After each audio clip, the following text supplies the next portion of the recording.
आसपास ही निकलती है उम्र। अब मान लीजिए हमको 100 साल मिले हैं, 100 साल में से 50 साल हम सोने में निकाल देते हैं। कैसे? दिन और रात को मिला करके एक पूरा दिन माना जाता है।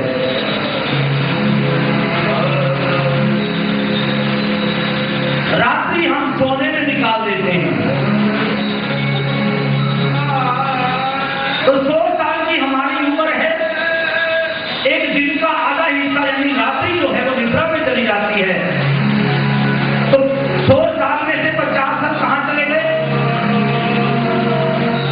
कहां चले गए? सोने में। 100 में से 50 साल हमारे सोने में चले गए, क्योंकि हम रात्रि जो है वो सोने में निकाल देते हैं। 50 साल निकल गए, कितने बाकी बच गए? 50। 50 में से जो पहले 30 साल होते हैं,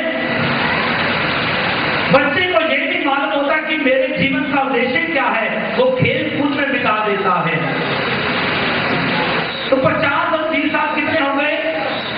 70 साल। बाकी कितने बच गए? गिनती कर रहे हैं, नहीं कर रहे आप लोग? कितने बच गए? 30 साल। 30 साल में से जो लास्ट वाले 30 साल होते हैं, 80 से 100 साल की जो उम्र होती है, उसमें ऐसी अवस्था हो जाती है शरीर की, इतनी वृद्धावस्था आ जाती है, ना कानों से सुनता है चीजें, ना आंखों से दिखता है, ना चला जाता है, घोटों में दर्द शुरू हो जाता है, चेहरे पर झुर्रियां पड़ जाती हैं, बाल सफेद हो जाते हैं, दांत बिल्कुल समाप्त हो जाते हैं। कई बार कोई व्यक्ति बिस्तर पर पड़ जाता है, बीमारी की अवस्था में आ जाता है, तो पिछले जो 20 साल होते हैं वो ऐसे निकल जाते हैं। तो कितने निकल गए? 70 और 20 90। बाकी कितने बच गए? 10 साल। कहते वो 10 साल क्या है?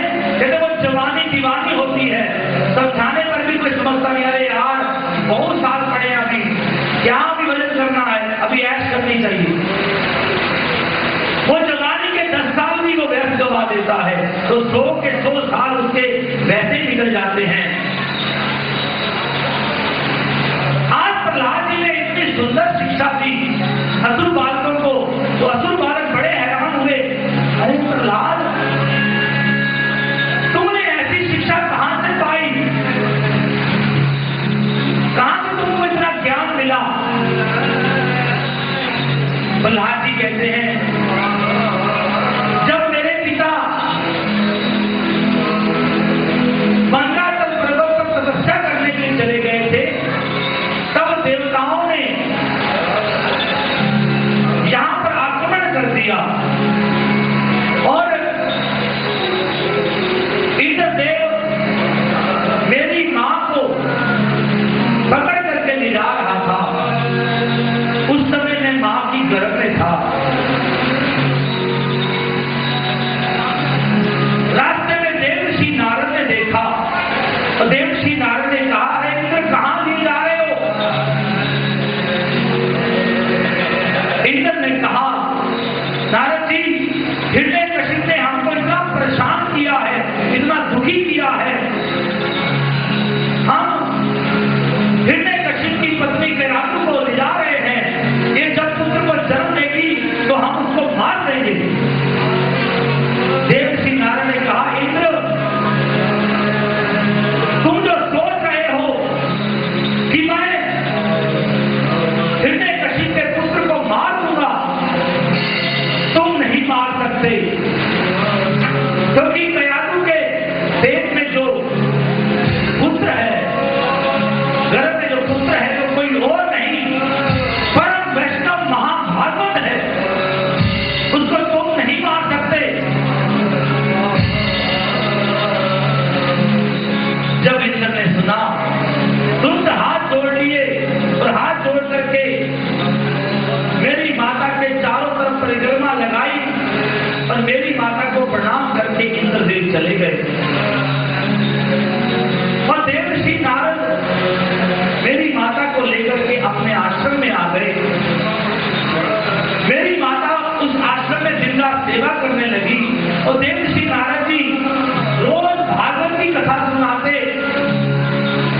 और मेरी माता सुनती रहती। जब मेरे जन्म का समय नजदीक आ गया तो मेरी माता ने देवर्षि नारद से कहा, हे गुरुदेव, आप मुझको आज्ञा दीजिए, मुझको मेरे स्थान पर छोड़ दीजिए, क्योंकि मेरे पिता, मेरे जो पति हैं,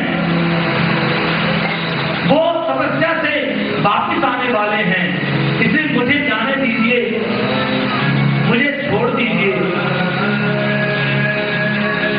देवर्षि नारद ने कहा, माते आपने यहाँ पर बहुत सेवा की, मान लो क्या चाहिए तुमको।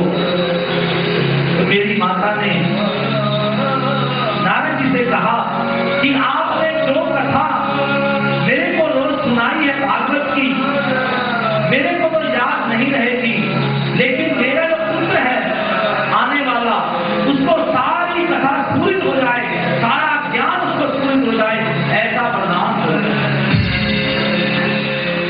तो मैंने मां के गर्भ में रह करके वो कथा श्रवण की और देवर्षि नारद की कृपा से वो सारी कथा मेरे को स्फुरित है, वो सारा ज्ञान मेरे को स्फुरित है।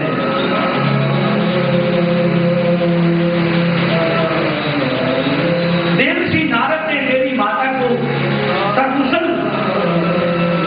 अपने स्थान पर छोड़ दिया और देवर्षि नारद ही मेरे असली गुरु हैं, उनसे ही मुझे सारा ज्ञान मिला है, उनकी कृपा से मुझे सारा स्फुरित है।